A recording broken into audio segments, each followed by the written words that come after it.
Live from Salt Lake City, this is Heart of the Matter, and I'm Shawn, your host. We seek God in spirit and truth. Thanks for joining us.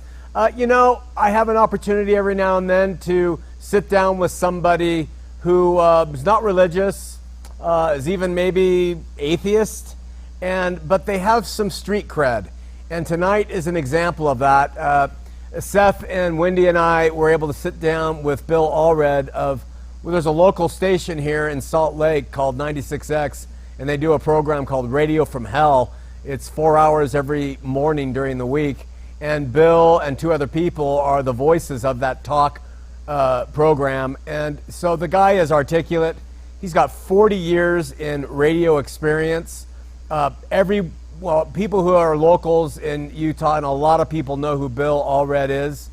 And I met him through an acquaintance at a gym downtown, and heard what he does. And then I also emailed him and talked to him about some questions, and I thought, wow, he'd make a fantastic guest. And the reason we're showing this, Bill is not a theologian. His skills and interests are in something completely different. But it's to try to show at least how I approach talking to somebody who's not of faith. You're not going to hear me. I'm going to say a couple things and listen and learn from Bill. And if you listen closely throughout the interview, you're going to hear some things that he says that are truly beautiful and are very humble, and they're good. They're good things. So I'm really excited to air this show tonight with Bill Allred of 96X here in Salt Lake City. Also want to tell you on the 18th, not next week, Tuesday. Next week we're going to have a normal live program with me hosting and talking about things. But the following week, the 18th of September, we are going to air McKenna Denson. And we are going to interview McKenna for 1, 2, 3, perhaps 3 hours. A fascinating story out of Mormonism. A fascinating woman. Yeah, history. Yeah, quite an unbelievable tale from being a Mormon missionary at the MTC and a MTC mission president named Joseph Bishop. You may have heard that McKenna recently, this past Sunday in Arizona, went to the ward of this man who raped her allegedly, according to McKenna. And she called him out from the pulpit of a Mormon church. She was manhandled.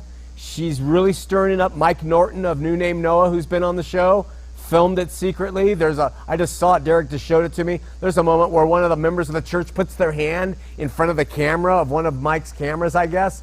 Anyway, fascinating interview coming up. We've had Christy Johnson, and now we have McKenna Denson coming up on September 18th. So look forward to that. Also, I want you to take a look at this spot before we go to my interview with Bill Allred, Talking to Mormons. Take a look. Are you elders familiar with the gospel topic essays produced by the LDS Church? Of course. They are found on LDS.org. Have you read them? Honestly, I haven't read any of them yet. I've read a couple. It would seem important for you as missionaries to know what each of those essays had to say on the various gospel topics. What specific topics do they cover? Let's look at them on the church's website, LDS.org. Search for Gospel Topic Essays. There are 11 of them, and they are listed in alphabetical order. Are Mormons Christian? Becoming Like God? Book of Mormon and DNA Studies. Book of Mormon Translation, First Vision Accounts.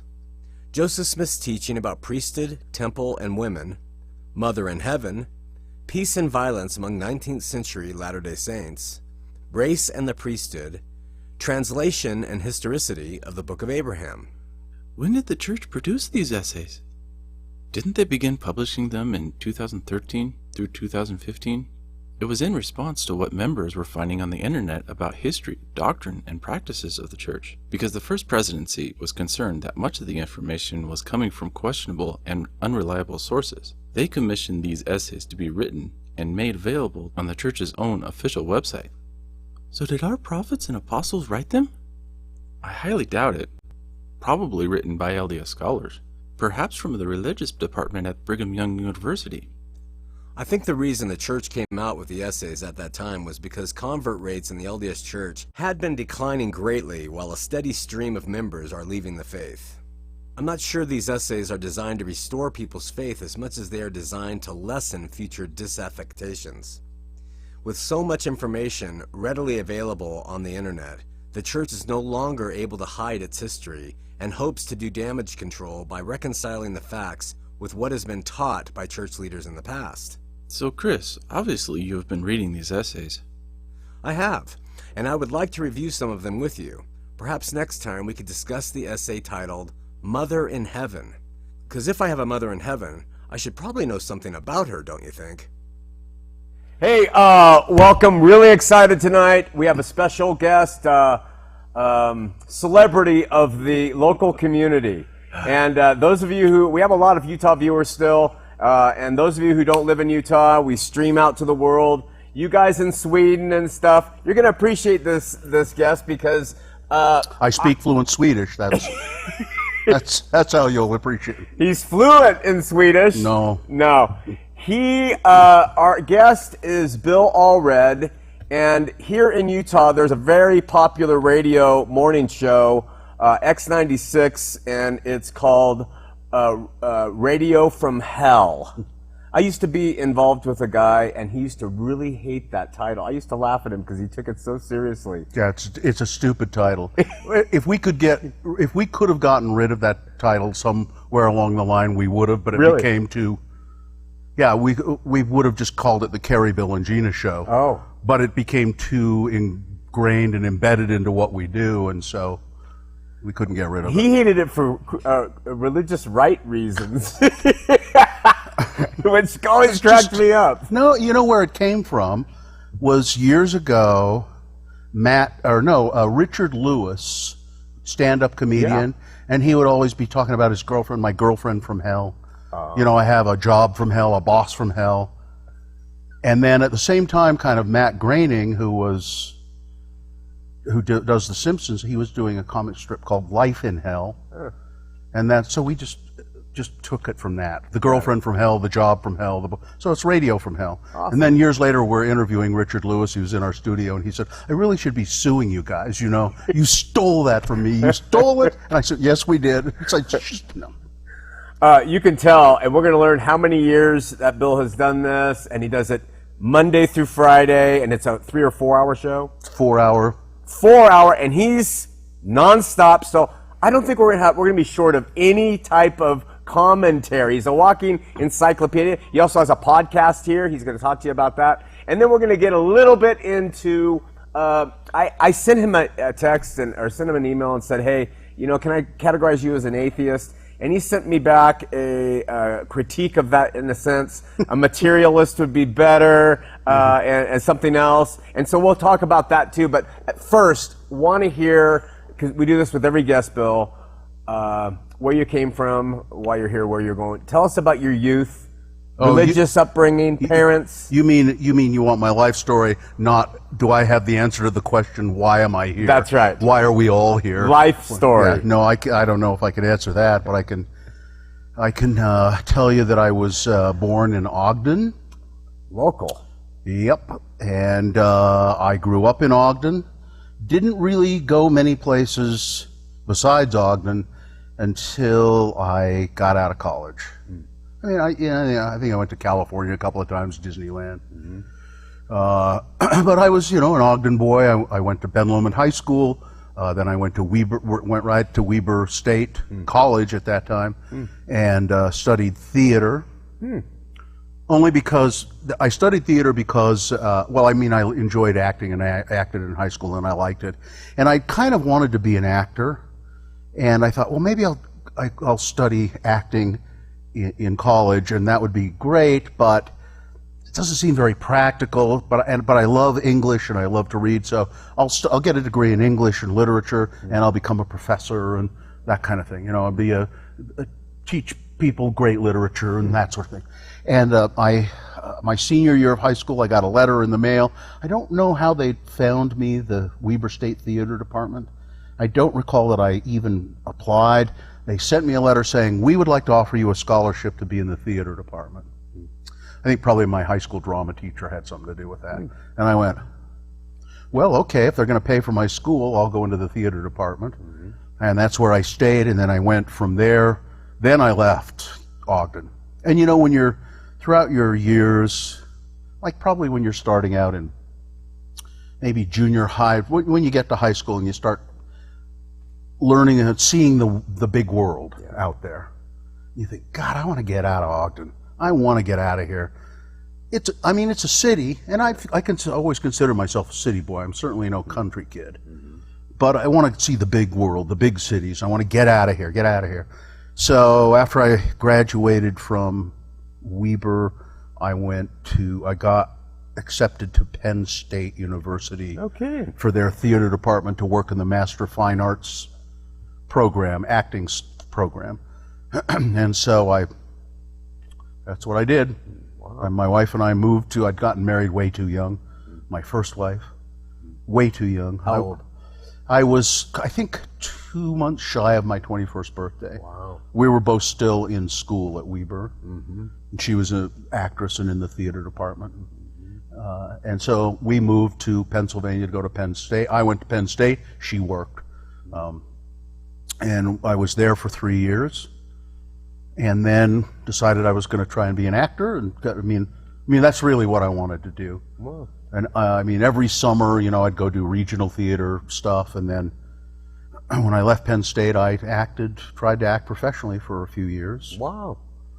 And then ended up I was living in New York with a guy I'd known from graduate school. And my wife was still living in Utah. She didn't want to live in New York. And so I said, well, this is where I got to do this. And so I was living there, and I got a job offer to work at the Utah Shakespeare Festival, where I'd acted there before when I was in college. And so I left New York, went to the Shakespeare Festival with every intention of going back to New York. But when I got done with the Shakespeare Festival, I had no money. They didn't pay very well at that time. Actors don't get paid very much, and your jobs always end. So you get paid, but then the job's over. The play is over, it closes. So you have to find another job. You're always looking for another job. I had no money, so I went back home to Ogden, lived with my wife. I got a job in a bar in Ogden. A friend of mine owned a bar there. And I helped him run the bar, and it was in the era of disco music. And we had a dance floor, and so I got to where I was spinning the records for the disco, Donna Summer and Rick James and the Tramps. Oh yeah. What is it? Fire, Disco Inferno. That's the song. All of those things. Yeah. And it was fun, kind of fun. But when you're in the bar, what do? When you're working, you drink. So at some point I realized I have to get out of the bar business, because it's fun, but the bar closes, the staff sits around after the bar closes and unwinds with some more cocktails, and it's just not a great life. And so one night I was playing records in the bar, and a guy came in and he said, "You're really entertaining." And I said, well, thanks. I didn't say, well, I have had 7 years of acting training. And I just said, yeah, okay, thank you. And he said, I just quit my job at a radio station here in Ogden, little AM station. Well, you got to think about going in there and apply. And I did. The next morning I went in there. And as it turned out, I kind of had met the owner of the station before. And he hired me. And I thought, oh, I'm going to be on the radio. That's great. I'll enjoy that. And I can make some money and go back to New York. So I wasn't on the radio. He said, all I was doing was tending to the automation, So tapes of other people talking. And I got to record the weather once an hour. From 11 to midnight, or from 11 to 6 a.m. I was there. That didn't last very long, though, because, I'm just going No, on yeah, here. keep Is this going. fine? This is interesting. Okay. It's good backstory. All right. But I do want to ask, before you go on to, Yeah. was there any LDS background, any religious background in your life at this point? Yeah. So that's another whole branch of story. My family was LDS, and my grandparents, in particular on my mother's side, were very staunch LDS people. You know, sons and daughters of the Utah pioneers, and entrenched in Ogden for several generations of business in Ogden, and so I grew up with that. And my mother, their daughter, was religious, and I'm trying to think when I was really young. We went to church, and my grandparents would take me to church a lot, and then when I was junior high school and getting into high school, I really was becoming like devout. I mean, this I'm going to put all my effort into this and really try to live it, and there are important things here for me, and I gave it my best for 3 or 4 years there. But when I was about 16 or so, I was the people that I saw in the ward that I was in that were so pious on Sundays and church things, and people in the bishopric and things like that, and they were just pious. And then I knew for a fact that they were assholes who beat their kids, and and I that's very jarring and unpleasant. They were hypocrites.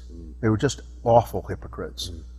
And then I met a girl that I started having sex with, and that was kind of a change in my life. And that changes a lot. That really does. That gives you a whole new worldview, doesn't it? It does. And and she smoked, and I started smoking because she smoked, and that was a habit that, man, I carried with me for years and years and years and years. Thanks a lot, honey. It's a good thing that relationship was as tempestuous as it was. And I won't go into all of the details of that, but because I would have married her. I would have married that girl. That would have been the hugest mistake I ever made. Oh man, that would have been a bad mistake. But at any rate, at that point, I just thought, this is not for me anymore. Yeah. About 16 years old, I think. 16 going on 17, I just like. Pretty early. Yeah. But I suppose I still kept some idea that there was a God, but in a way, you say, I say these things that I know to be true. I say these things like, well, I quit because they were hypocrites, and I quit because of sex, and I quit. But it's just easier not to go to church. Okay. Yeah. You know what I mean? Sure. Part of it's just laziness. It requires Mormonism and I'm sure other religions, if you are devout in them, they require too much of you. Yeah. They really do. Yeah. It's too much, and especially back then, I know the Mormon Church over the years has pared back a lot of stuff, that they try to roll all the meetings into one day, and try to, because they realize that but they still ask too much of you. Yeah. And I think a lot of people fall away just because they go, I don't have time for this. Yeah. I can see that and agree with it completely. Yeah. Yeah. So that was my religious upbringing. I'm glad I had it. Any siblings?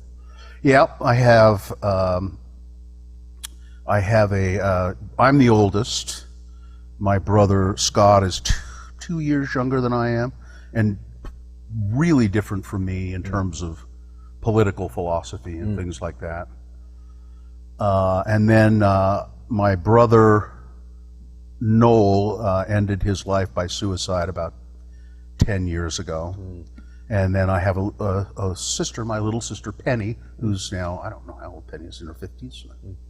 And she and my brother Scott still live in Ogden.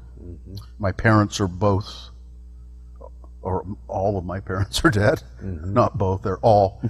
I had a father that I didn't know. Oh. My mother got married really young and had me and my brother Scott. And that marriage fell apart. And then she remarried to the man that raised me, essentially, and they had 2 more children, my brother Noel and my sister Penny. And so then I guess the question would be, are any of them religious? Yeah. No. Okay. No. My father, the guy I call my father, and he actually legally adopted me and my brother Scott. He never went to church really. He was an alcoholic, but he came from a strong, his parents, and all of these people are gone now, but his parents, his father was from a polygamist family. His father remembers so my grandfather remembers his father having 2 wives. Wow. There were 2 households. This is up in Spring City, where there were, and I think still are, a lot of polygamists up in that area, up in, what county is that? It's where Ephraim and Manti and, Yeah, that's not Central State. I don't that's know. not Sanpete, is it? Maybe. Anyway, there are a lot of polygamists up there, and my grandfather, my grandpa Allred, would tell the stories. He said, yeah, there was my mother, and then there was Aunt Mary, and my dad would be at our house for X number of nights a week, and then he would go stay at Aunt Mary's for X number of nights a week. Wow. So yeah, there's a lot of Mormonism. Or you're not supposed to say that anymore. No, I don't know what you're supposed to say. Mormon. You LDS, Mormons. LDS. You Mormons out there, you. So yeah, strong. And it's a good background, really. I struggled with it for a long time until just recently, in terms of, I wish I had sometimes you talk to people who are Jewish, and not only, they have the religion, but they have the history. Yeah. They have traditions. I live next door to a Jewish woman. She's now just there herself. Her kids there, working there. Her husband is dead, but they're Jewish, and they observe the traditions, and they celebrate the holidays, and so every year for Hanukkah they invite us over and to do a Hanukkah celebration with the lighting of the candles and all of that. And my kids say, when people ask them, what's your favorite Christmas tradition? They say, oh, going next door for Hanukkah. That's what we love, going next door for Hanukkah. It's a great culture and tradition, isn't it? So you miss that? Well, yeah, sometimes I think, well, I don't have that, but I do. Yeah. The background, and some lovely woman, Lindsay Hanson Park, who runs Sunstone, said, "You do, you're a Mormon. You're a cultural Mormon. You are not an observant Mormon, but culturally you are a Mormon." Yeah. Which means I like white bread and Yeah. and Jello and Kool-Aid. There you go. Yeah. Yeah, as far as removed as I am theologically and in praxis and everything else, that's still my family, it's still my culture. So I get that completely. So you're spinning, you're not spinning, you're doing a few things at the radio, and then what happens? I just stayed there. So I was the first night I worked there from 11 to 6. Can you swear on this? That's up to you. Well, I fucked everything up. Okay. There were say that. 12 songs playing on the radio at once, and I didn't know, and I'm going, because they do that to this day. We hire new people. We say, okay, this is how it works. Do it, and they make mistakes, and I made bad mistakes. And the guy who was doing the morning show, and this is an AM station in Ogden. It was a very popular station in Ogden at the time. Yeah. The guy who was doing the morning show came in, and I'd had this horrible night, and he looked at me and says, well, I guess some people just aren't cut out for radio. Oh. And I just went, we'll see about that, won't we? Yeah. We'll see about that. I might have just quit, but he said that, and it made me dig in my heels. And so not long after that encounter, he came to me again and said, how'd you like to be on a morning show with me? You know, I'll do the announcing and the introducing of the songs like I always do, but I like to do little sketches and write sketches and things like that, a little bit. And you could be like a sidekick and an actor, and then do all the news, cover the news. Oh. And I said, sure. And so just went from there. I just kept at it. It was a steady paycheck. I liked it. I didn't know exactly where I would go with it, other than, you know, there were very popular shows on the radio at the time, all based out of Salt Lake, of course. John and Dan in the morning, the Dawn Patrol, Fisher and Todd. Those were the two most popular kind of pop and entertainment shows that played music and everything. And I was listening to, I don't know, one of them one day, and I've told John Carter this now, you know, because he's still doing radio too at the Arrow. You know, I said to him, I was listening to you guys one day, and I said to myself, I can do that. I can do better than that. And so I made that kind of challenge to myself, and my radio partner started kind of attacking them and going after them and trying to be, you know, and but I knew I'd arrived in the radio business. I was doing okay. I wasn't making a lot of money, and I didn't really know if we were very popular, because this station didn't have ratings. We didn't pay for them. We were too small, and so we just we weren't privy to them. And it was a bad signal, and we were in Ogden. Okay. But I knew I'd kind of arrived when I was driving my family. We were going to the airport to go on vacation, so I was listening to John and Dan on the radio, and all of a sudden I hear, oh yeah, that Dom Casual, I think was it my partner Dom there, or maybe it was Kerry. Anyway, he's okay, but that Bill Allred's just a dick. You knew it. You know, and at first I went, hey, and then I went, hey. I've arrived. So John Carter has called me a dick. I'm breathing down his neck. You know, and you know, he and I have talked about this since then, and he thinks it's pretty funny. You know, he's had a great career in radio, and you know, but so it just went on, and we became more and more popular. And traveling down the road, was this with the first wife and the kids? Mm-hmm. How many kids? 4, 2 with my first wife, and 2 with my, I guess I call her my current wife. Yeah. However, there will never be another one. You found the right one. Yeah. Nice. But if something happened, there would never be. There'd be another one. No, there would never be another one. No, Yeah. I would never get married again. I see. I've done that. Yeah. You know, it's like, so I was married almost 20 years the first time, and I've been married now 20 years the second time. Wow. Yeah. So you're you A stick lifer. to it. Yeah. A lifer. Yeah. But I just wouldn't. It's like I've done marriage. I know what it is. Yeah. I think finally, and it's like I used to ride motorcycles a lot, take big touring bikes around the country, and somebody says, "Don't you ever miss that?" And I go, "No, not really. I did it.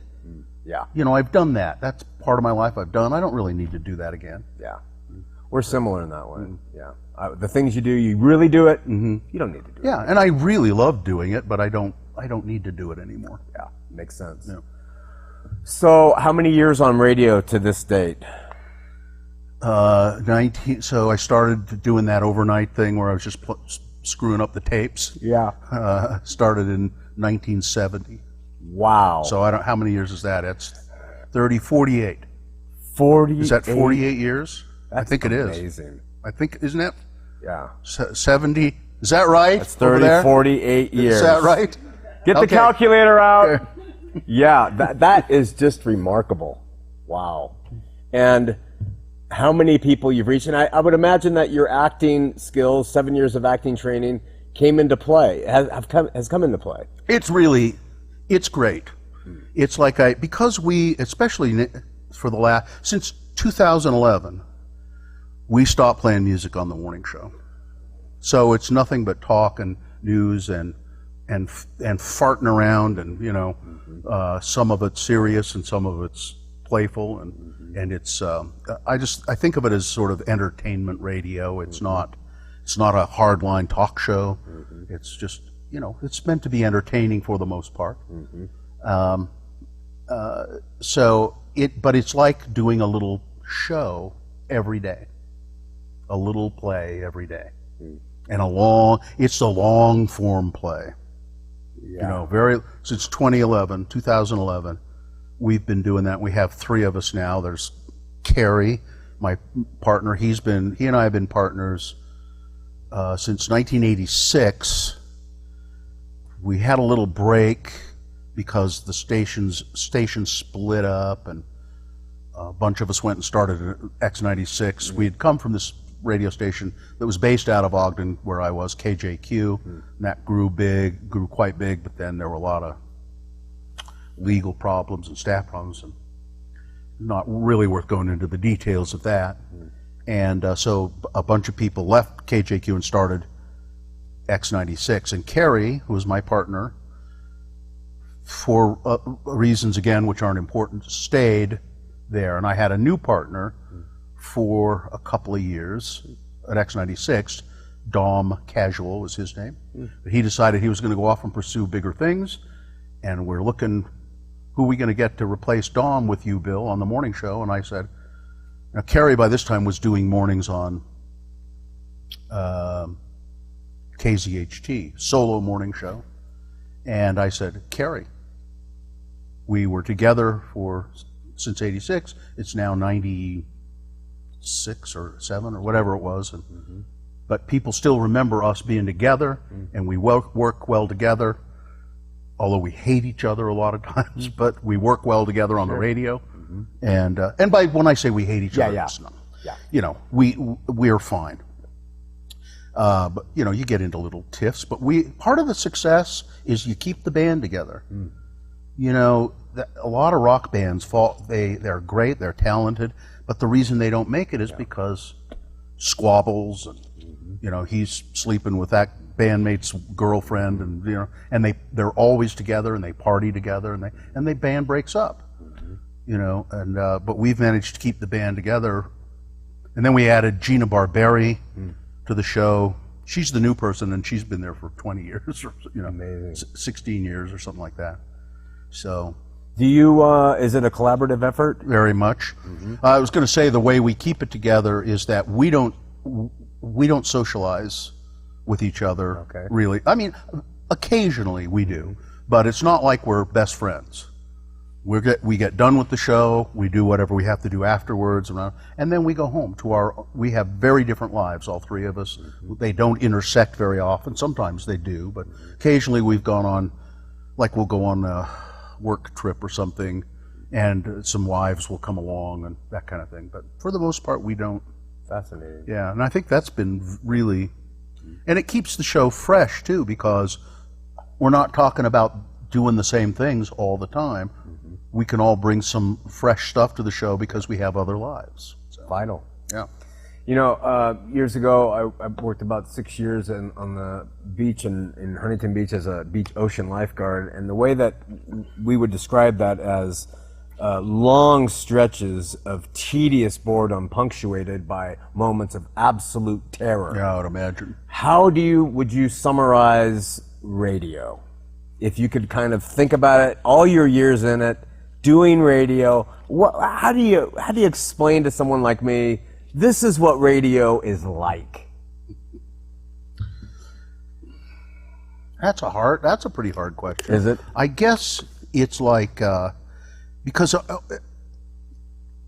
mean, there are all different kinds of shows and things, but what it's like for us is, in certain ways, the 4 hours of the day that we're doing that show, in a lot of ways, they're the best 4 hours of my day, because I don't have to think about the pressing problems that I have to deal with after the show.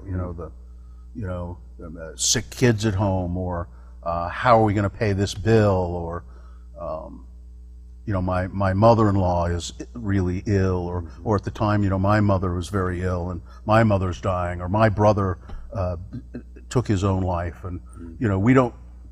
it's an escape from all of that. Doing the show is an escape from all of that. Like acting. Yeah. Although we let the audience in on, they know a lot of it. They know a lot of what goes on in our lives and that kind of thing. But a listener once said to me, said, "Aren't you afraid that we know too much about you?" And I said, "No, because we only let you know the things that we want you to know." Sure. And some of those things are very personal and intimate, but there's a lot more there that you don't know. Yeah. Do you have, Bill, Allred, do you have a personal, it's kind of a bad word, agenda that you want to bring to the shows as often as possible? Is there something you want to constantly remind people of, like Bob Barker had animal rights, and is there something you want people to think about? No specific. I do a lot of stuff with suicide awareness now. And over the years, we've done a lot of stuff with the road home and homelessness. Those are kind of the two big things. But I guess the agenda that I would try to impress on people who listen to the show is pay attention to what's going on around you in the world. Pay attention, and don't believe everything just because you see it on Facebook or a tweet, or take a minute and think about things. And then I would just also say how important it is to be nice to each other. We need to be nice to each other, nicer to each other than we are. And it's also this is kind of an agenda that I've decided I'm pushing. It happened recently. I was at Winco, the Mark's store, the new one on State Street. Yeah. And I'd never been in a Winco before, by the way, until that one on State Street. And I'd heard about what Winco was like. And I went to that one on State Street, and I just went, wow, I really like this place. But I was there the other day. I don't get there very often because I don't live close to it. But so I was there the other day. It wasn't very busy. And I was walking past the bakery section, and there was a woman working there in the bakery. And I don't remember exactly what she was doing. She was putting bread in bags, but she was doing some kind of work at the bakery, and she was singing. Not loud, just singing while she worked. And I don't even know what the song was, just singing a little melody really softly. And I thought, God, that's nice. That's really nice. And I went on. And you know what, I should have stopped. And I should have gone up to her and said, "Excuse me, I don't want to embarrass you, but I think it's just great that you're singing, and it's lovely. Have a nice day." And I thought, we just don't do that kind of thing often enough. Tell each other when we're impressed with something they've done, or grateful for something, or we know, like I'm looking at you right now, and I'm thinking, you have a lovely beard. It's extreme. You do. It's extremely well coiffed. You take care of it. I can tell you take care of it. It's great. You have you're tan. You have great eyes. You should tell people stuff like that more often. Why? What's inside Bill that you want to do that? Because it makes me feel good. It makes me feel good to see your beard. I see. Well coiffed. It doesn't make me feel good necessarily to compliment you. Oh, about okay. It. As a matter of fact, it's kind of creepy sometimes. It can be kind of creepy. Yeah. But I think if you do it the right way, yeah, it's not really creepy. Just say, you have really nice eyes. Yeah. Or that's a great beard. Why not just do stuff like that? Because you notice it. You notice things about people, or they sing, or they do. You see them do something kind, or let them know that you saw that, and it, it was great. I think people need. Is it still allowable for us to do that to the opposite sex in a public place? It's a good question. Things have gotten ugly with this. I think so. If you know, I don't think there's anything. There are some people who will react poorly. I could have said to that woman, "I don't mean to be rude, and I don't want to embarrass you, but I think it's lovely the way you're singing." Now that could have made her feel threatened a little bit, or it could have. And you know, if you do it, and you see that, you say again, I don't mean to scare you or anything, but have a nice day. I think you're fine if you do that. But most people, I don't think, do that. I think you could even say to a member of the opposite sex, even someone you don't know, you're talking to them for a second or whatever. You say, you know, that's really a lovely dress. That's very nice. It's good on you. And most people will go, oh, thanks. Yeah. Thank you. Yeah. Because I think people can read your intent. Yeah. You know, I think so. If you go, hey, that is really. It's all in the delivery. Yeah. That dress is, you know what I mean? That's something. You know, it's. Yeah. I think people get intent. You and I suffer, so to speak, I think, from something that maybe you don't realize or maybe you don't know. But when I saw you for the first time or second time, Richard Dutcher, by the way, who's been on the show and he's a good friend of mine and Bill's, he's the one who said you should talk to Bill. I didn't know Bill, but what I did know is that I would see a guy at the gym. We both go to the same gym. And when you look at Bill for the first time, you think, that could be a dangerous man. Really? Yes, you do. When you look at me for the first time, people think, that could be a dangerous man. Yeah, except you have, I mean, again, you smile and it's just like. Same with you. Same with you. No danger. Maybe there. you're not happy on that life cycle, and so you're not smiling. Yeah, I'm not. But I don't do it enough, obviously. Yeah, me either. So, but I mean, here in this world of Utah, and you having grown up, you do present the antithesis to the Mormon look. You just do.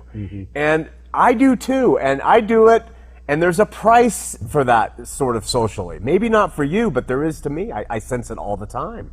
Moving up here from Southern California, I sense it sometimes. And I get it, but that's not something that's really, you don't really care. It doesn't affect you. You're who you are. Nope. Do people know you in public? Yeah, usually. I mean, usually somebody, no matter where I go, usually at least one person will come up and say, hey, Yeah. hey, Bill, how you doing? My policy is if you see me, please come up and say hi, and I'll offer you a hearty handshake. Oh, nice. Because there's nothing better than a hearty handshake. There's nothing. I can think of a few things better. Well, but I mean, just like, that's nice to see you. Yeah. That's a good thing. I don't high five. You know, I don't know. No knuckle, boom. No. You want the hearty handshake. Yeah. No. See, high fiving. It used to be actually against our family rules. My kids, people would go to high five them, and they'd say, "No, we don't do that in our family." I'm sorry. Yeah. Well, no, we don't high five in our family. And people would go, "What?" But I changed my policy on that, though. I will high five if it's offered. It's because it's mean to leave people hanging like that. Okay. What about the fist? Yeah, probably. All right. I'll do it, but I will never initiate that shit. Okay. No, never. This is a man who speaks his mind. Speaks it. That is awesome. How old the youngest child? How old? 14. Wow. 14. So still going through it. Boy, is she. Wow. Yeah. And a daughter. Daughter. I have two. I have a 14-year-old daughter, a 19-year-old son, a 28-year-old daughter who has more tattoos than you. Oh, good. And a 30-year-old son. Wow. So, all local? Yeah, they're all here. Close to them? The two older kids live in Ogden. My son works at the radio station with me, helping out on the show and stuff. You know. So, politically, big topic for you, important to you? Yeah, now more so than ever. I mean, it's always been important. The reason we started doing Straight Talk in 2011, before that we were playing music, alternative rock music, and doing the show around that. We usually play only about 4 songs or something in an hour, maybe 5. But we always kind of wanted to go the talk route, and at that time there were several really successful shows in the country that were doing that, all talk format for 4 hours or so. So 9/11 happened. That was 2011, right? Was it 2011? Was that right? 9/11. 2001. Yeah. So it's yeah. I thought that was a little too recent. Thank you. It was 2000. There are elves over there. That's the cage of intelligence. Is that what it is? Yeah.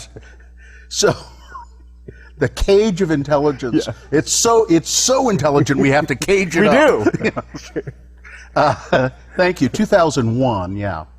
That's when we stopped music because we were doing the show one day, and there were TV monitors. There was a coffee shop in the building in Trolley Corners where we did the show. Coffee shop that the station owned, and then our studio had a window out into the coffee shop, and there were TV monitors around, and we saw the World Trade Center thing happen.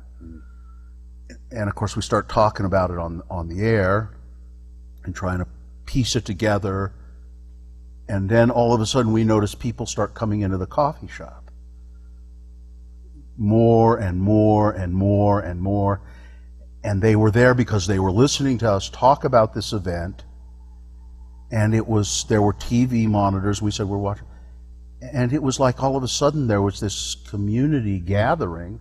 And there was probably 150 people in the middle of the day, and they kept coming in and coming in.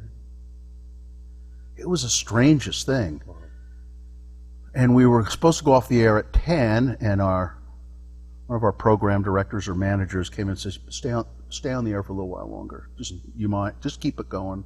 Keep talking. People, look at these people. They're here because they need something. Yeah. And so we did. I forget how long we stayed on. And then the next day, we had one program director who said, well, okay, now go back to playing music and everything. Go back to playing music. And we said, nah. And then, but a manager ahead of him, higher up than him, said, nope. No, we need to talk about this. Just talk. And if people want to call in, they'll want to call in and talk about it. And they did. And that was just 4 hours. And I think maybe we stayed on longer than 4 hours that day too. People just calling, and there were people coming to the coffee shop, and people just needed something, they needed to try and process it. It was so, and we were just trying to help. We were just processing it along with them, but that was important to them. And then the next day, the big programmer, who we had been saying to for years, we should stop playing music, said, I think you guys ought to stop playing music. Wow. So that really politicized us. I mean, I've always been political, but super right-wing conservative. You bet. Yeah, I knew it. No, I've always been a real bleeding heart liberal. This is my mother. She was a very, very kind and liberal person. She believed in trying to do the best you could by your fellow man, not by doing, lining your own pockets at the expense of others. And so, although her father, my grandfather, who I love dearly, was a very successful businessman and made a lot of money in his life, and he was a very conservative. He was, he would have probably voted for Donald Trump. He was the only place he got his news was from the U.S. News and World Report. Newsweek, too liberal. Time, too liberal. Wow. The U.S. News and World Report. That's where I get my news. But so I've always been liberal and a radical. During the Vietnam War, I went to the all the protests and did all of that, and I have some regrets there, but just in terms of, there were a lot of kids my age who went to Vietnam, 17, 18, and I avoided doing that, intentionally avoided it, and they went over there either they didn't have the means to avoid it, or they didn't think about avoiding it, or they thought it was the right thing to do. It wasn't, but that's not their fault. Mm-hmm. They were cannon fodder. Mm-hmm. They were sent there as to further an agenda that was not true. Mm-hmm. And I feel bad I feel awfully bad, guilty sometimes, that they did that, and so many lost their lives or came back with PTSD, and which they didn't even know what that was at the time. Mm-hmm. And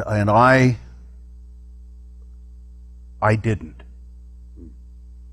And I sometimes think, gosh, maybe I should have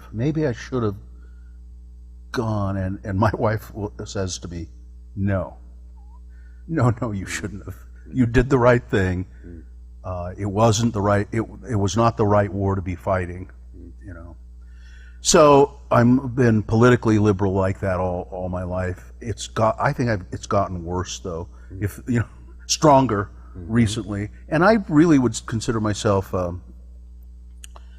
I was reading an article. I've said I'm a socialist, and some article or editorial I was reading said, that word scares people so badly, even though they are the benefit of socialist programs here in America, Medicare, Social Security, all of that kind of stuff. But the word socialism, they've been trained to be frightened of that word. And there are very successful countries who are capitalist countries who have a form of socialism that works very well for them. Sure. And we always turn to the Scandinavian countries, but it's true. Denmark, I've been to Finland, I've been to Denmark, I've been to those countries. They're great. They do well. Sure. And they don't discourage capitalism. They encourage. There are very successful businesses there and business people, but they also realize the importance of taking care of their citizens. Mm-hmm. But the word socialism is so scary, so you should say you're a democratic socialist, and we want a form of social democracy. I see. Be a democratic socialist. So that's where I am politically. And what to say about the current situation? I don't know. Well, I know what happened. I know why it happened, I think. I'm hoping that it is a bump on the road. A bump in the road, because we have been becoming a more socially liberal country. Mm-hmm. We've had same-sex marriage, the law of the land. Who the hell ever thought that would happen? And as it turned out, when it happened so quickly. I have a friend who says it's like bankruptcy. Bankruptcy happens very slowly until it doesn't. And then it gets really fast and you're done. Huh. And it's so we have same-sex marriage. We have in 28 states some form of legalized marijuana. Mm-hmm. And I think it frightens a segment of people. They just can't understand it. Transgender, same-sex bathrooms. Mm-hmm. Oh my God! Mm-hmm. Let me tell you, every single one of you people have a same-sex bathroom in your house. And every plane you get on. Exactly. Yeah.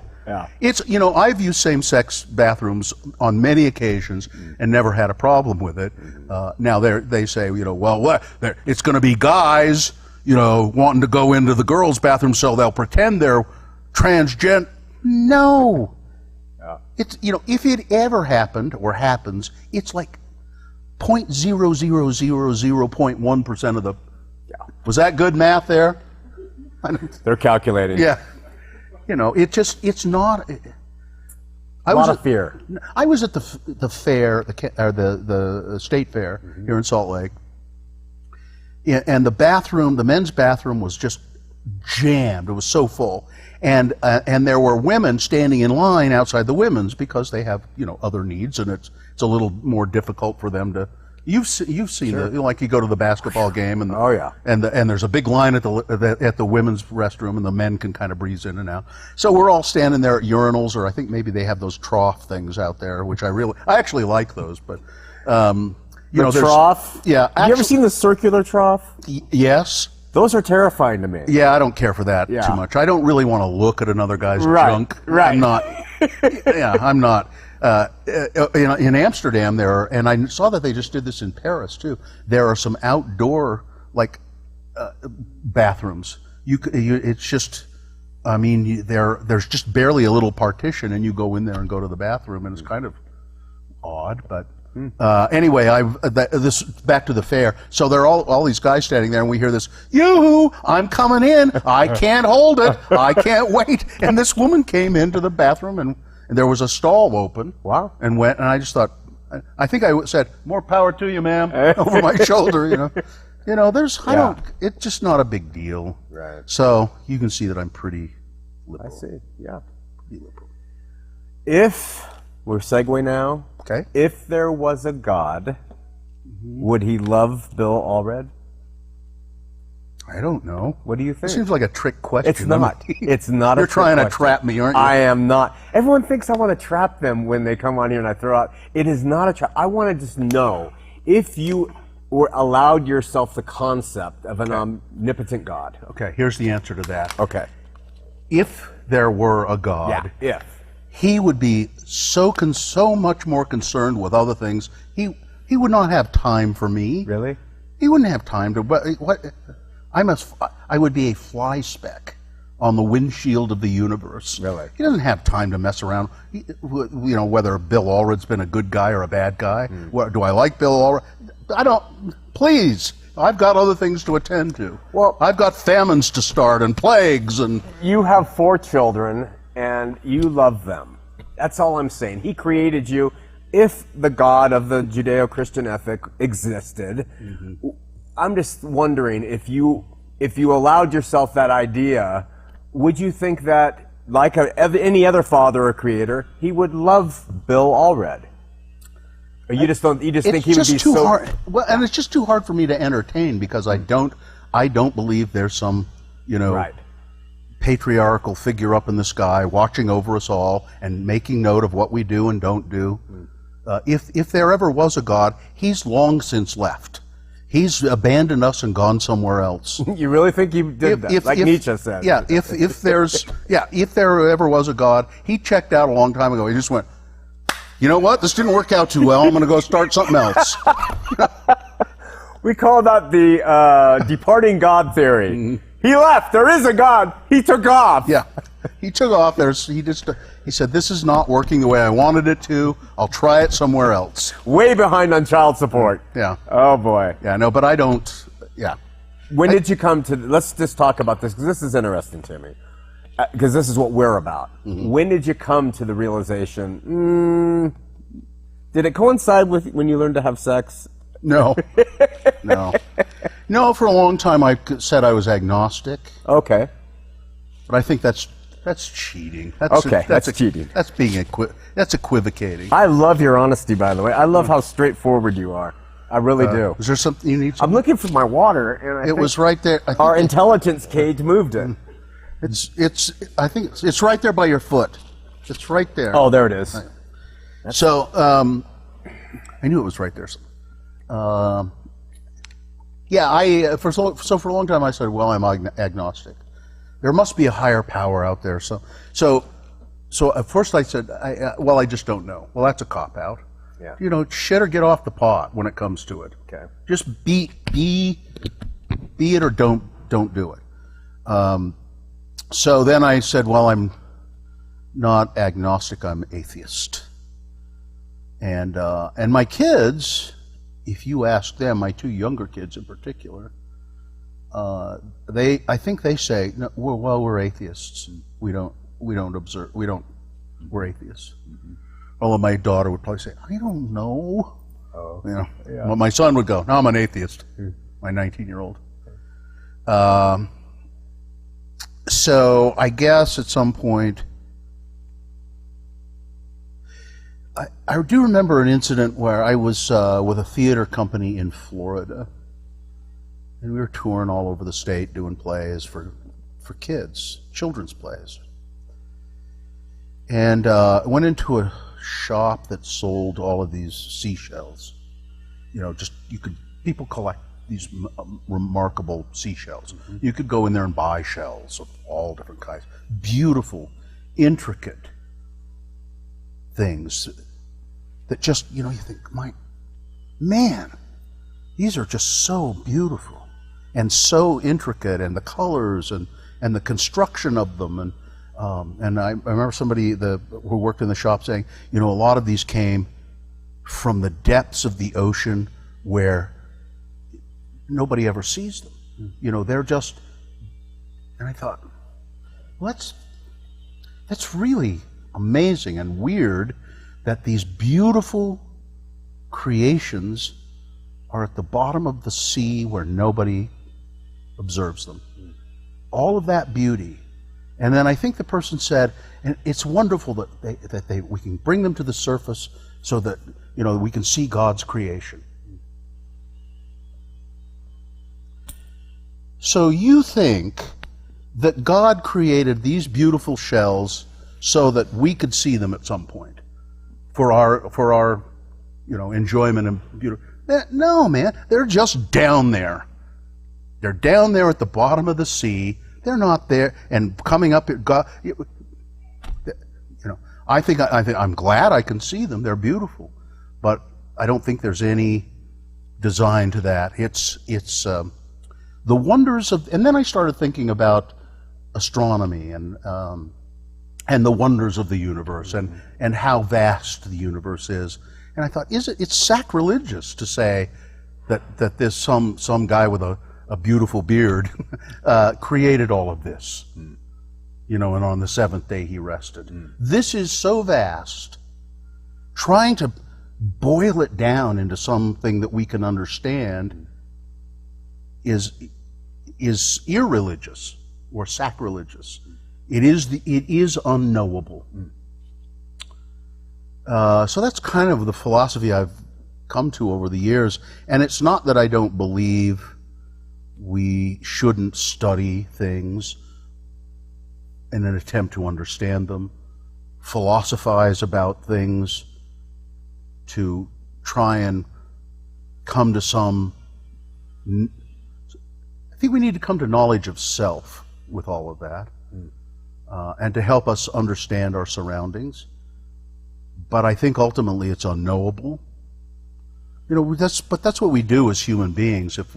We try to know, we try to figure these things out. We try, and over religious allegory, in many ways, to me, it's a foolish attempt, a childish attempt to try and explain something that's unexplainable or inexplicable, I guess. And that makes sense. Sure. Yeah. I mean, from my perspective, and others who are like me, I would agree. How the vastness is there is unknowable, and to attribute it to certain, this happened this way, 7 days stuff. Wave my hands. But unlike you, I would find that if God created things, that you would find them to be intricate and beautiful and diverse, like you did in the shell shop, and like at the birth of a child, and there's just for me. That doesn't resonate to you at all. And I'm just trying to understand, Bill. Does not resonate. You ever watch The Birth of a Child? I have watched The Birth of a Child. It's not that beautiful, okay? The child's beautiful. Yes, I'm not talking about the bad shot. I'm talking about the child is beautiful coming out. No, it's not. Well, okay. But it is remarkable. I remember when my son was born, and I was there, and there were people in the room. There was a doctor and a nurse and me and my wife. And then all of a sudden, there was another person in the room. Where did that's a person who is now here. That's remarkable. It's really cool. But I don't think that there's some great architect who has set this all in motion. No, I think it's much more awesome, and in the true sense of the word, making one full of awe. And AWE, awe, it's the kind of thing that people go, awesome. Yeah. Nah, come on. really awe is something that knocks you on your ass. Yeah, yeah. It's so profound. And I think that it is so awesome that these things happen. That's what I meant by a materialist. I don't think there's anything supernatural. Everything can be explained. I don't believe it ever will all be explained in terms of how the material world has come together. Sure.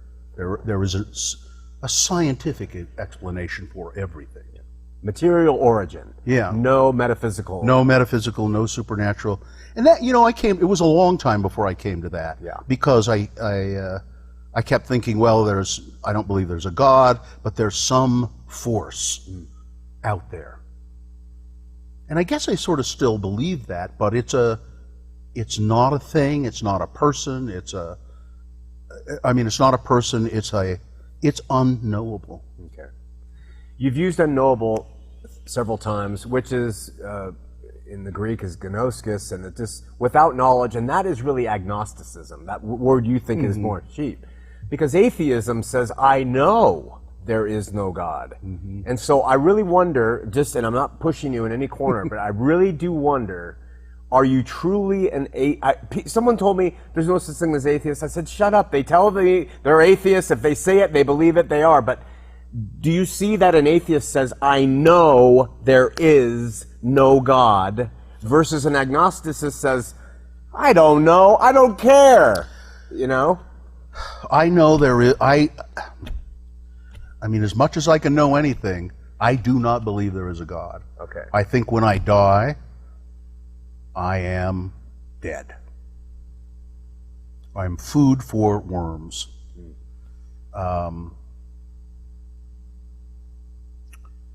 And death, it might be,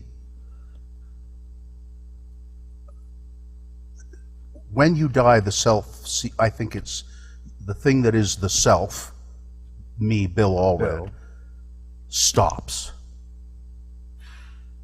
And that is a release, because being yourself is a burden. It really is. I'm glad I have it, and I'm glad to be alive, don't get me wrong. I'm glad I have had the life I've had, for the most part. I hope to have more of it. But there's something about it that stands in the way of knowing what's there, that's not it. It's just, I think everything you need to know about God is within you. Okay. Oh, I'm probably pounding the microphone there, sorry. What you need to know about God is within you, not out there somewhere. And I think maybe when you die, and I think maybe it's just maybe that last moment you go, oh, I see, and then it's done. I like Carl Sagan. He used to say, he's an atheist, but he'd say, I am made of the same stuff as the stars. And I've heard, what's his name, say it, the famous celebrity astronomer. You know who I mean. Yeah, the guy in the wheelchair? No. Not Hawkins. No, not Stephen Hawking. You know, in the cage there? Famous astronomer? The planetarium in New York. He's a man of color, African American. Okay. Anyway, he's brilliant. And, I think he says it too. We are made of the same stuff as stars. Carbon. There is carbon out there in the universe, and there is carbon within us. And we are carbon-based life forms. So we are God. If you want to think of that as God, we are the universe. I see. But still very materialist. Yeah. Carbon. Yeah. Carbon. And with like Marx and dialectical materialism, it's not, have you ever considered communism? Because that's the consummate materialist approach to living. Yeah, I think communism, as I understand it, is kind of people try it as kind of a noble experiment that ultimately is not feasible. Yeah. Yeah. Men get involved. Yeah. Okay, yeah. Fascinating. A couple more things. Do you have any animus, truly, toward religious folk? Mm-mm. No. No, I forget who said it, Nietzsche maybe, or somebody said, this world won't be a good place until the last pope is strangled by the entrails of the last czar. So those being the polar opposites of religious tyranny and a political tyranny, the czar and the pope. But no, I don't, and I would never begrudge anyone their faith. If it brings you comfort, if it helps you deal with the world, if it nurtures you, that's great. I think that, and I would never try to dissuade you of that. I would never try to convince you of my opinion about these sorts of things. I'll tell you my opinion if you want to know, like I just have, but I'm not out to convince anybody that what I say is right. My mother-in-law is a very good Mormon woman. I love her dearly. She's just absolutely so sweet and great, and I think her religion brings her, but it causes her turmoil too, that her kids have fallen away from the church. That hurts her,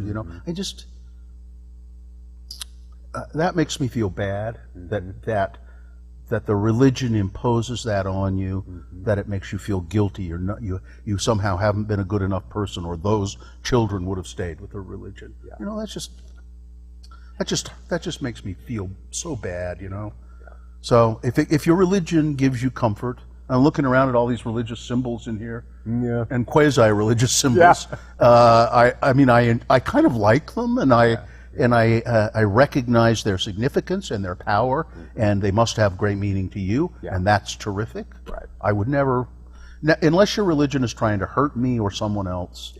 There are some of these assholes in the, these preachers in the South, or like we're talking about one on the radio today who went on this diatribe. He happens to be going by a football field, and it's Pee Wee football being played on a Sunday in Kentucky. Now, I don't know how the hell that happened, but it's Pee Wee football. They're playing football, and he assumes they're not going to church, or maybe he knows some of the kids and they're not in church. So he goes on this diatribe online on Facebook or something live. All of these little kids are going to burn in hell, and it's going to be their parents' fault, and those little girls that are dressed like cheerleaders are whores. And I mean, it's just like, there's just too much of that kind of thing in the world. There is. I want to say something to our audience as a segue here. I trust deeply that Bill is being upfront with us. And many of you are Christians. And many of you are sick of what our faith, simple faith, has done to get a reputation like this. We have a man here. He respects people's right to have their faith. He just said to us, I don't have any animus against you. You have that and that makes you happy. My mother-in-law's Mormon. I'm fine with it. I suggest that we have the same response to people who are atheists and agnostics, that we don't view them as enemies to destroy us. So far we've done a couple atheists, and I have found this to be the general view. Look at live and let live, man. Just go ahead if it's making you happy. You're not trying to hurt me. And I can't emphasize enough how much evangelicalism has really hurt this faith and given us a black eye, like the idiot down south that he just mentioned. So just remember, we're talking to somebody. He's a father. He's got younger kids. He's 40 plus years in radio. He's eloquent. He's being honest. He said he felt guilt for the Vietnam thing. We have a man who is expressing himself, and he says, I don't believe that there's a God, and he says, I'm going to be worm food when I die. And I, of course, want to tell him that I don't believe that because I think so much more of him, but he's not worm food. But that is a separate issue. The thing I'm trying to point out in doing this with Bill is that he's all right. Are there going to be people who listen to what I say and really, I'm a nice guy, I have no animus, as he said, toward any of you. But are there going to be people out there who are going to just be mean Yes. to me? No, they're going to be mean to me. To you, because you allowed me to Yes, talk? because I allowed you to express this, and that I am siding with Bill, and I'm not doing my duty to God, who needs me to lash out with you with dogma. That's what you get. Well, it would be a futile effort. Yeah. But I wouldn't, if you want to just, if religious people sometimes want to try and convince me a little bit, and you kind of did a little bit, now Bill, how would he think you're trying to convince me a little bit? Just a little. That's okay. I don't mind that. I don't mind being proselytized a bit. I'm happy to discuss it with people. I had some Mormon missionaries come to my door a while ago, and this is 2 or 3 years ago, and I said, hi, I know what the message is, and I don't know why I answered the door, frankly, just to say hi, and I hope you elders are having a good day. And they said, well, so you're not a Mormon anymore? And I said, no. They said, well, what about God? Do you believe in God? And I said, well, no, I don't believe in God. And one of them went, well, that's lame. Cracked me up. Out of the mouth of babes. It just cracked me up. Yeah. Well, that's lame. And I told that story on the radio. Oh, wow. And I mean, I didn't identify him because I didn't know who it was or anything like that. About a week later, he came back with like the stake president or the mission president or something, and they said, we came here because we'd like to kind of apologize for the elder saying that's lame. Wow. That's really not the way to go. But could we talk to you for a few minutes? Oh. And I said, okay, sure. You've gone out of your. I was surprised, You've gone out of your way to come and apologize, which it's not necessary. I said he was fine. I just thought it was funny. Yeah. He was astonished. Yeah. That I would say that, and I just thought it was funny. But I'll talk. So we sat down on my front porch, me and there were 3 or 4 Mormon elders and the 2 missionaries, and they kind of tried to draw me back in a little bit, and I just said, and I just was nice and. Good. Can I get you some lemonade? And we'll chat. And it was okay, but it does not convincing. Fascinating. No, doesn't convince me. You mentioned one thing before we wrap up, Bill, and you said that I think you were talking about certain people. You called the people cannon fodder. Do you remember what that was? Well, I was talking about Vietnam. Vietnam, yeah. Yeah, and your friends who went over there, and yeah. Yeah, and I knew. I mean, I didn't have anybody close to me who went and was killed in Vietnam, but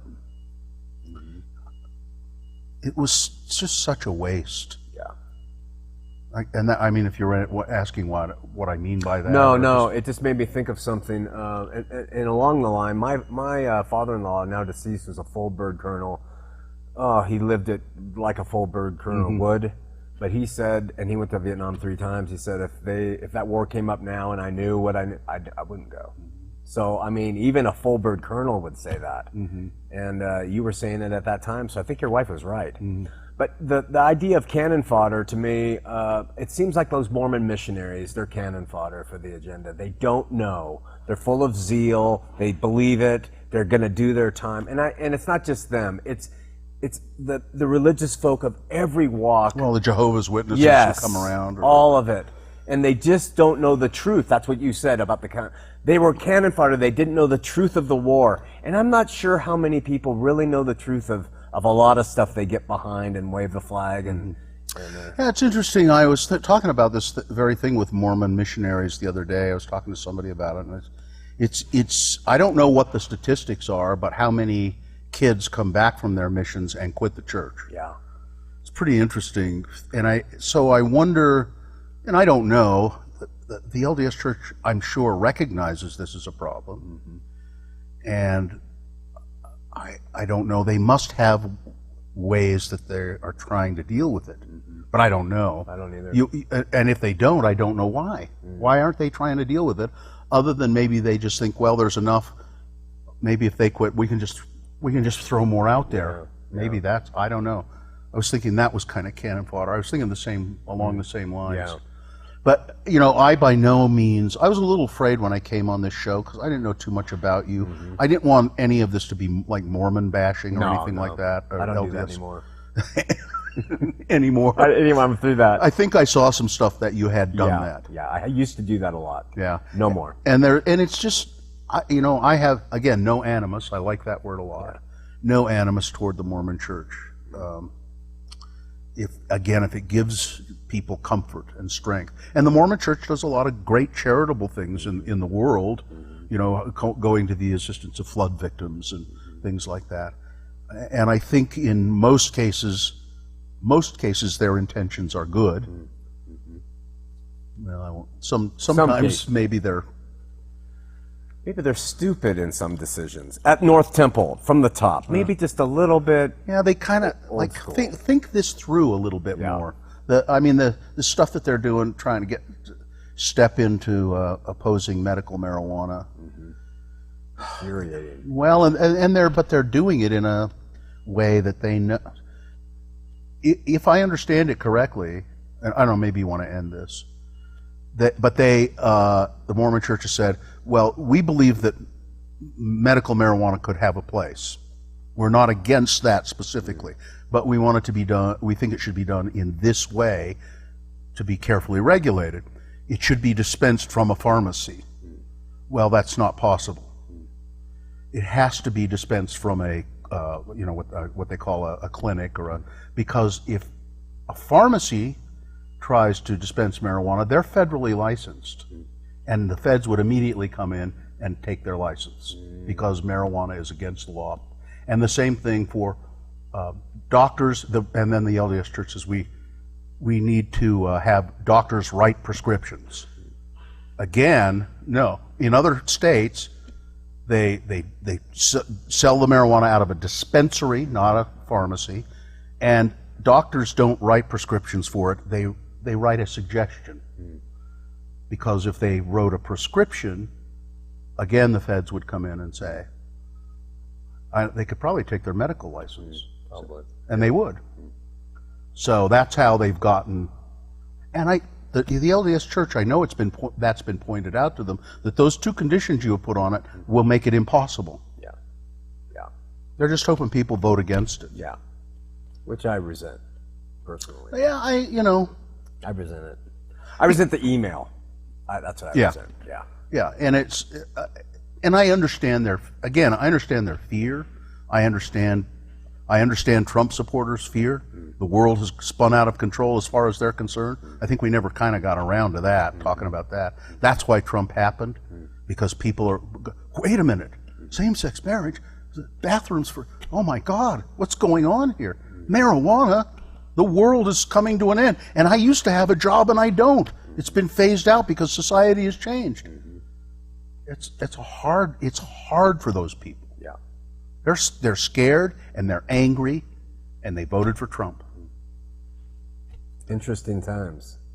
I have to ask one question before we wrap it up, and then I'm going to give you a chance, whether you want it or not, to kind of say the final thing of our conversation. But the question is, top 5 bands. Anybody who's been in radio for 40 years, you must love music. I really like, some of the old.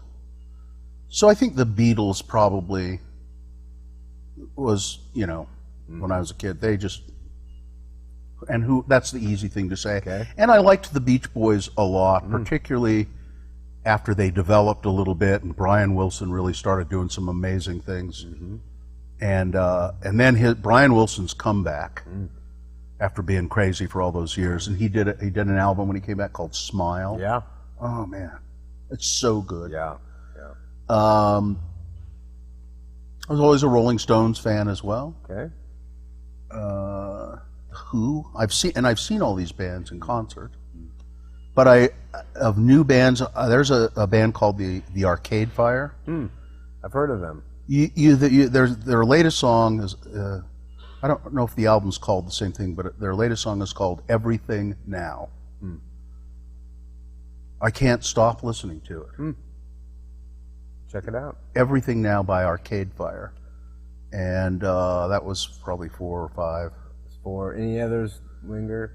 You know, I really like.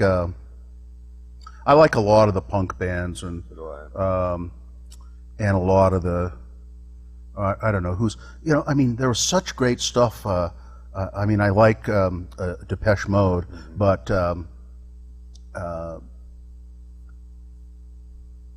just a lot of those dark synth bands were really great. Yeah. So I like a lot of that stuff. And remember Peter Murphy? And, Sure. God, I love. Yeah. He'd come to town every once in a while. Oh, and I what's his name? Nick Cave. Oh yeah. And the Bad Seeds. Mm-hmm. And they, if you want to hear a beautiful religious song that he wrote and sings, "Into My Arms," it's called. Okay. You know, it will make you cry. Just thinking about that song makes me cry. I'll check it out. It's called "Into My Arms" by Nick Cave, and "Red Right Hand" by Nick Cave. That one I know because of Peaky Blinders. Exactly. Yeah. Bill, I can't thank you enough. I know you didn't know much about me and the show we do, but you were brave and you came on and you revealed yourself and you talked wonderful things. And I hope our audience grew in love. That's what we're about, is love. More for all people. And Bill represents a segment of our society that often Christians kind of will kick against. And I don't think there's a need for it. Any final thought at all to share with our audience? Probably people are wondering, what's that thing he keeps playing with? This thing right here? Oh, yeah. I keep just kind of, I have Are one you of going these. to do a shameless plug?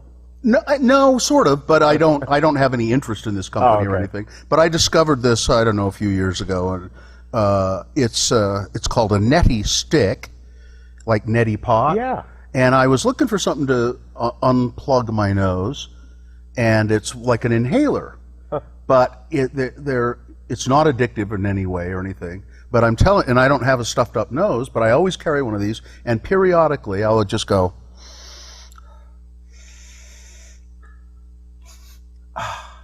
It's just, don't stick it in your nose, but just smell it. Smell it and smell how, doesn't that smell great? Oh, yeah. And it's just Very herbs, nice. and it's just an aromatic little, how they say, and I don't really get into that kind of What's the name of stuff. It's called a neti stick. Where do you get it? Winco. It's kind of hard to find. It's so hard to find that I just decided I would order it from Amazon, and I got a box that had 20 of them in it. But health food stores probably have it, and it says it's an inhaler for stuffed up nose, but I just maybe 4 or 5 times a day I'll just. And it's just refreshing. He had a platform to say anything he wanted, and he wanted to share with us the neti stick, available at Amazon. Yeah. I really don't. I thought people probably just wonder, because they probably noticed I've been. I was kind of wondering what that was. Yeah, well, that's it. Bill, thanks so much. Pleasure.